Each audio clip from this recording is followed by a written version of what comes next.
ওজন কমাতে রোজ সকালে কি খাবেন? ওটস ফাইবার সমৃদ্ধ, পেট ভরা রাখে এবং ওজন কমাতে সাহায্য করে। সেদ্ধ ডিম প্রোটিনের চমৎকার উৎস, দীর্ঘক্ষণ পেট ভরা রাখে।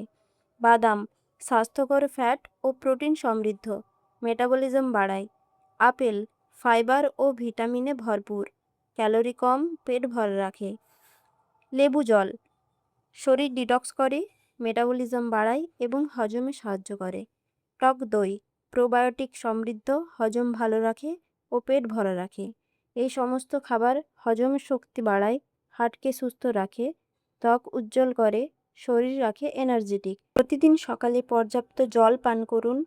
জাঙ্ক ফুড, ভাজা পোড়া ও মিষ্টি এড়িয়ে চলুন। নিয়মিত ব্যায়াম ও পর্যাপ্ত ঘুম নিশ্চিত করুন। সুষম খাবার খান এবং সুস্থ থাকুন।